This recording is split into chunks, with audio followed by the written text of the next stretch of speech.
越南终于下定决心狠砸670亿美元修南北高铁，我们要不要帮忙呢？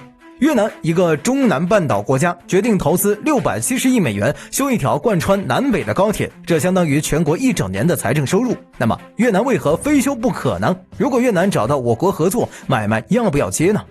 越南的国土形状狭长，南北交通对经济一体化至关重要。现有铁路系统陈旧落后，从河内到胡志明市坐火车需要30多个小时，而高铁建成后，这个时间将缩短至5小时，极大的提升两地联动性和物流效率。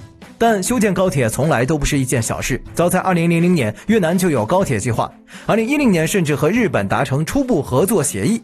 但由于558.5亿美元的高昂预算和越南当时 GDP 仅150亿美元的窘境，这个项目被迫搁浅。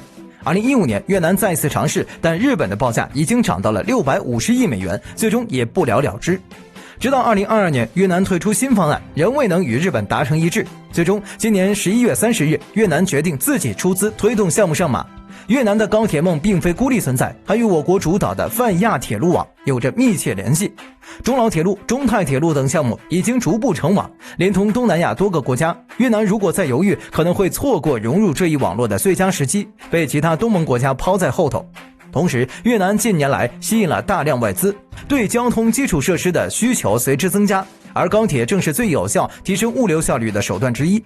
印尼的雅万高铁已经成为中国模式在海外的成功范例，不仅以技术换项目，还提供了人员培训和设备维护支持。越南显然也看到了这点，逐步向我国抛出合作意图。不过问题在于，越南是否愿意付出足够的诚意呢？最后问一句，如果越南要修高铁，你觉得他该拿什么作为通车门票呢？留言说说你的看法。